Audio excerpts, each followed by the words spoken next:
Dassitaan jedhama. Si gammachiisuu fi maatii kee gammachiisuufan dhufee guyyaa lama kan waliin haasofne hanga kanaa waan waliin haasofne maal qabna mana dhufuun keessi na rifachiiseetoo jira. Ashama akkam jirtu qiddoo yuutiif warri hordoftan akkasuma immoo ganaa dhufuudhaan warri jirtan hundumti keessan siniin jecha egaa dinqii ajaa'iba kuni hundumtuu immoo jechuudha sinifaa galu diraamaadha. Abiraamidhaaf hojjetamaatoo jira. xiiqiidhaan xiiqiin dammaramii ofitti uumamaa inni waan akkasidha. Innaa egaa yeroota darbanii roobeelii daaspooraa siifan fida yookiin immoo piroosesii biyya alaa xumuraa fi jiradhee dubbachaa akka ture hin yaadattu. Namichi kun immoo nama haaraa miti. Yeroo darbee suufuma kana uffateetu buchee faana guyyoota lamaaf viidiyoo isaanii argeera. Ruuttaa bira nageessi jedhee abaaboo baatee osoo ruuttaan gara Finfinnee hin dhufiin kan inni hojjechaa ture jechuudha. Malee nama haaraa miti. Bucheenii ruuttaanii nama gaa'ilaati. Gaa'ila qabdii, jireenya qabdii. Isa kanaafiyyuu hin ta'u jedheeni didaatoo ture jechuudha. Amma immoo isaan kun immoo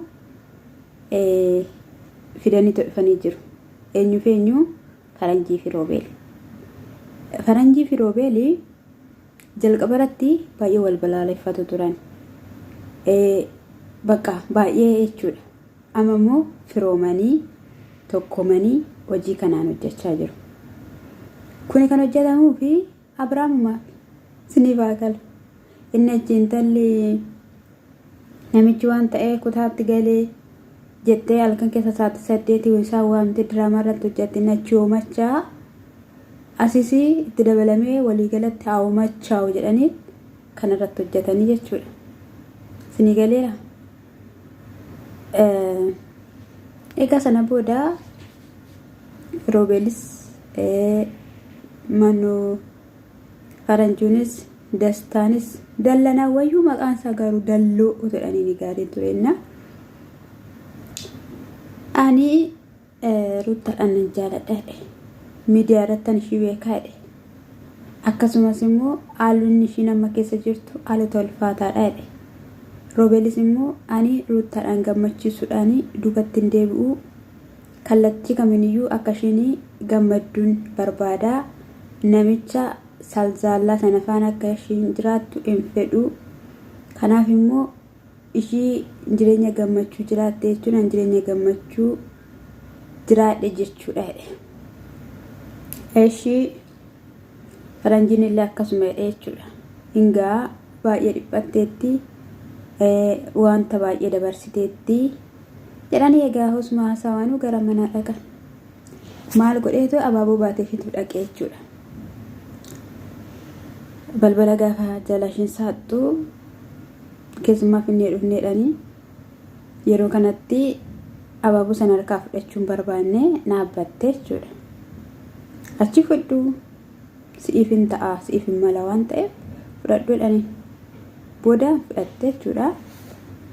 Ani naammatte dheegaan ture naammanne garuu hin fajajjee mucayyoo waan jettu wallaalte ol darbee taa'e kottuudhaniini bukkeedhuma teessisanii Faranjiin osuma dhaabbatu taa'anii haasa'utti jedhanii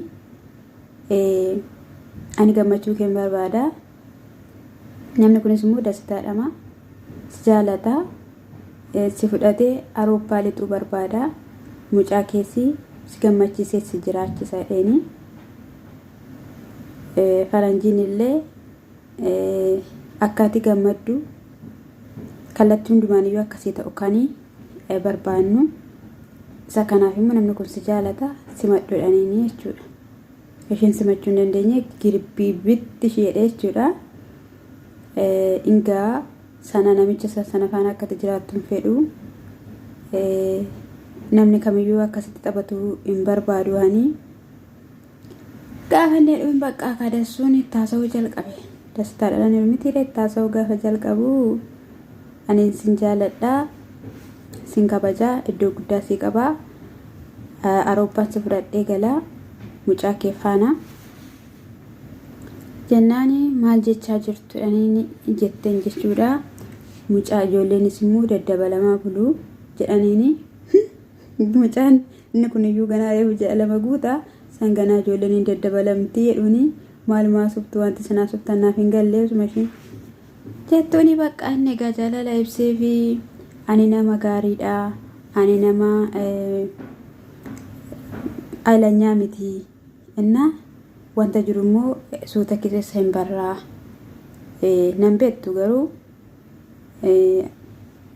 jaalalli immoo walitti dhufeensadhaanii suuta keessa barama wanta ta'e rakkoo tokko illee hin qabu wal barachuu hin dandeenya.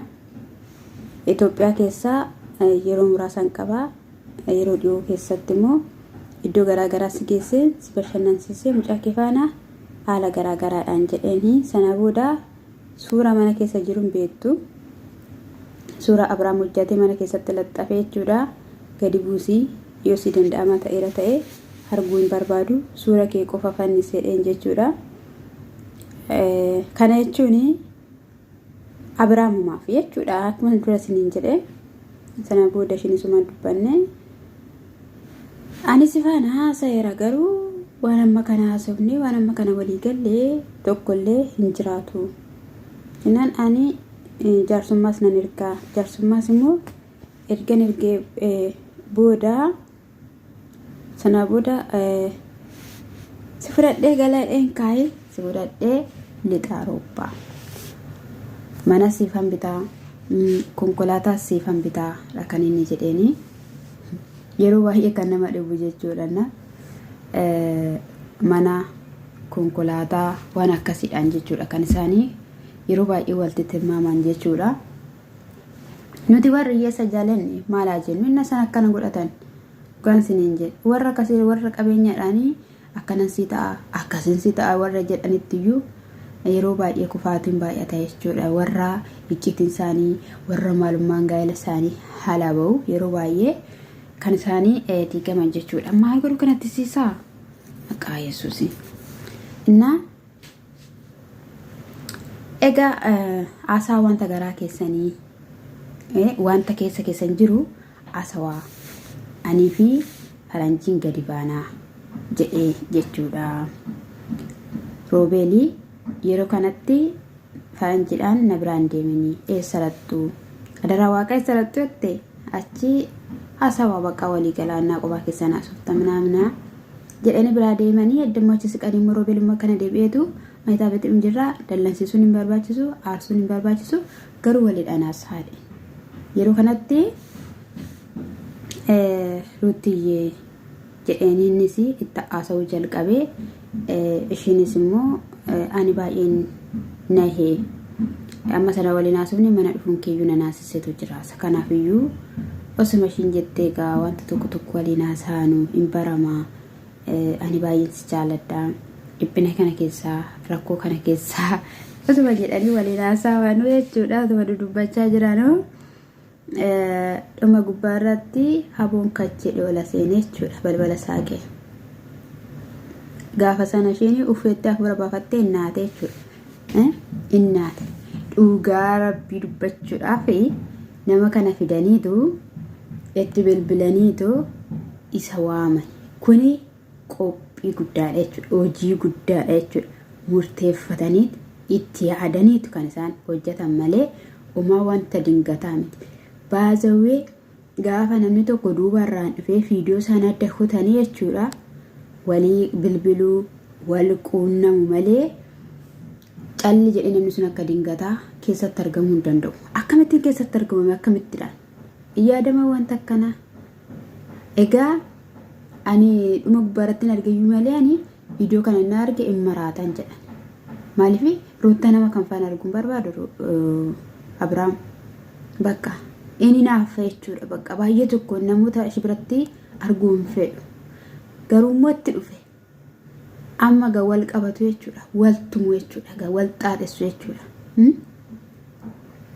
Isaan sun manyitaa keessa galanii dhumiti rakkum jedhan otoo illee mana gadi ba'anii yeroo isaan egaa wal caqacaqanii yeroo isaan wal lolan gaditti yaa'u sana booddee wal tumu sana booda bakka girgirri ni uumama diraamaa jabduudha jechuudha. Sinii galteetti dubbiin jechuudha. Inni dammoo jechuudha. Dubartootaatu dhabame moo dubartii gaa'ela hin qabne yookiin dubartii ijoollee hin qabnetu dhabame moo mee jechuudha. Inni akkatti dhanteessaniituma itti yaaddan jechuudha. Namichumti kun dhimmuma maalii yaaduma maaliidhaa fi roottaa mucaa faana fudhachuu danda'a. Qindeeffataniiti kanum nama isaaniiti. Buttaadhaan jiraadha mucaan kun hin argitu gudii buttuma jiraadha jechuudha. Ishinis piroosesii xumureera maal ta'eera gaafa jedhaniini akkamittiidhaan piroosesiin akkatti dafee xumuramu maalidha jechaanii turte jechuudha. Jennaani anatu faayila kee hundumayyuu kenneefi jechaa ture Roobeel. Otoo naan hin mari'atiin akkamittiidhaan hennaan bakka dafamee akka xumuramuufi jedhee ani piroosesii koo xumuraan jira miti eegalee jira miti inni akkatti xumuramu immoo maalidha. Qo'aan kana hin jedhu jechuudha. Mucaan namti roottaayyuu paaspoortii qabaa eeyyama baasaniiruufi kana malee mucaan biyya keessa bahuu hin danda'u. Sinii galeera akkasuma biyya alaa Awurooppaa Ameerikaa Laandar jedhu oduu isaanii odeessu waa qabu jechuudha asirraa.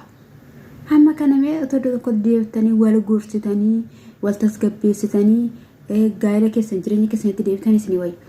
Gaa'elli immoo akkatti gaafa jedhame wanti baay'ee jira biyya keenya Itoophiyaa keessatti kinu argitanii ittoo ta'e naayif akkam akka gochaa jiranii waan baay'eetu jira jechuudha. Namni gaafa akkasitti dhaawatti siqu jalqabee yaada biraa keessa galee achi booda marsii walii baasu marsii walii laachuu jalqaba jechuudha. Innaa dhimma mataa keessanii gaa'ii har'a jechuudha boombii fanaddaa jechuudha. Abiraam ciqinciqiin beeku Abiraam girgirrii kana jaallata Abiraam waan tokko seeraan ana inaafisuus hin jedhu ana waan tokko jechuudha hin jiru inni qaxxixumatti deema. Innaan qaxxixaatti deeme immoo miidhama jechatu baa dubbiitu baa waan hin taanedha jechuudha. Roobeelis ilaalaa faranjii ilaalaa jechuudha. Bichaa himachaa jechuudha. Hojjanneen akka keessanitti inni hordoftoota kiyya gooftaan kuusinaa eebbisiif faamashaalu.